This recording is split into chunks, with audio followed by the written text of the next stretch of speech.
প্রিয় অষ্টম শ্রেণীর শিক্ষার্থীরা, আমি যারা ভিডিওটা দেখছেন সবাইকে স্বাগত জানাচ্ছি। আজ আমি অষ্টম শ্রেণী গণিত বইয়ের দলগত কাজ 130 পৃষ্ঠা দলগত কাজের সমাধান করব। বলছে নিচে কিছু বিন্দুর স্থানাঙ্ক দেওয়া আছে, তোমাদের সুবিধামতো মূল বিন্দু নিয়ে x অক্ষ এবং y অক্ষ অঙ্কন করে নাও, তারপর নিচে বিন্দুগুলো প্রদত্ত গ্রাফ পেপারে চিহ্নিত করো। তো এই দলগত কাজটা করার জন্য আমরা পরবর্তী পৃষ্ঠায় যাব। পরবর্তী পৃষ্ঠার মধ্যে একটা ছক দেওয়া আছে এবং কিছু নাম্বার দেওয়া আছে। আমি প্রথমে আমার সুবিধা মতো আমি এখানে একটা টান দিয়ে 4টা অক্ষে রূপান্তর করলাম। 4টা অক্ষটা কী কী? প্রথমে এখানে ধরলাম হচ্ছে 0, 0 হচ্ছে মূল বিন্দু,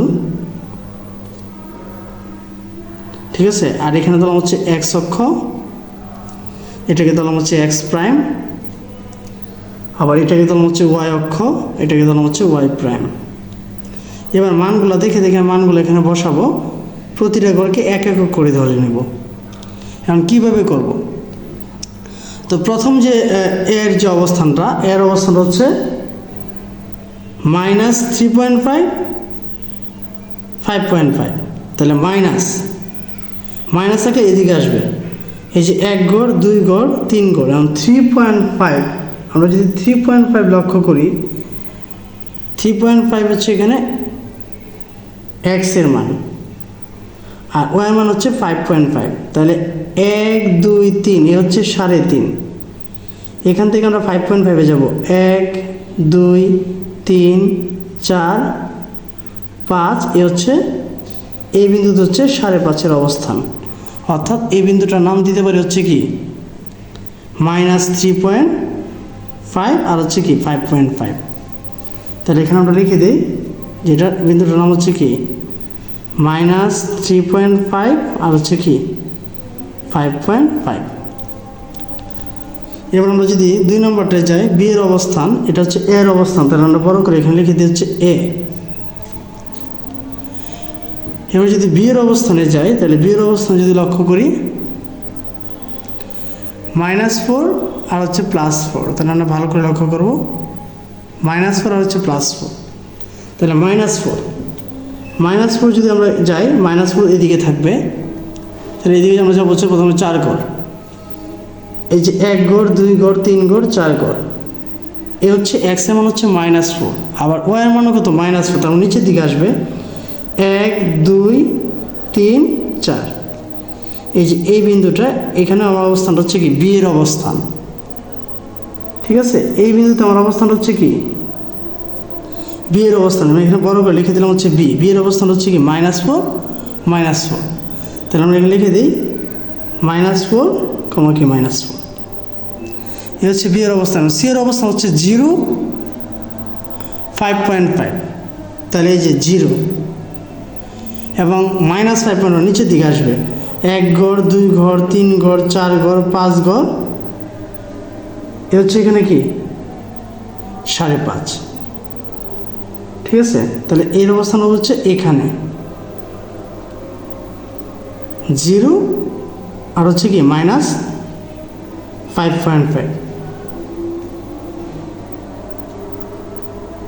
তাহলে এখানে লিখে দিই এর অবস্থান হচ্ছে সি,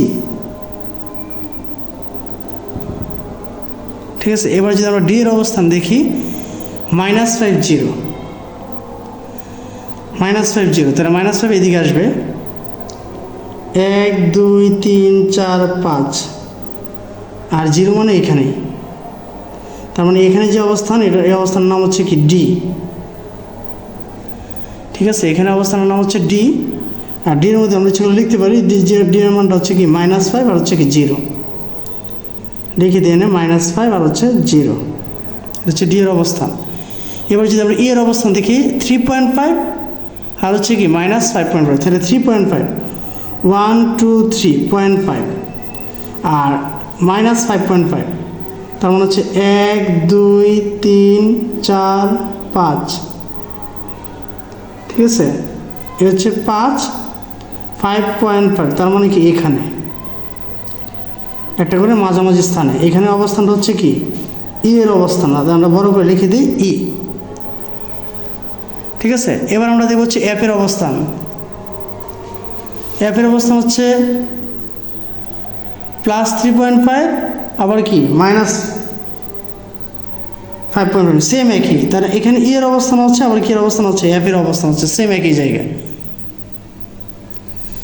এবার আমরা জিরো অবস্থান দেখব, 0 আর হচ্ছে 1.5, 0 এ হচ্ছে 0 আর 1.5 প্লাস মান, এই যে 1 হচ্ছে এখানে 1.5, এইখানে অবস্থান হচ্ছে কি জি।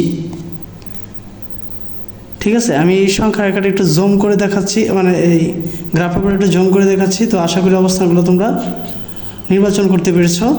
এভাবে তোমরা ছক কাগজে অবস্থানগুলো নির্বাচন করতে পারবে। অর্থাৎ একটা ছক কাগজ নিয়ে এটাকে 4টা ভাগে বিভক্ত করবে। একটা হচ্ছে ও এক্স অক্ষ, একটা হচ্ছে ওয়াই অক্ষ, একটা হচ্ছে ও এক্স প্রাইম, একটা হচ্ছে কি ও ওয়াই প্রাইম অক্ষ। ঠিক আছে, সেম একইভাবে তোমরা এখানে সংখ্যাগুলো নিয়ে এই ছকটা ফিল আপ করতে পারবে।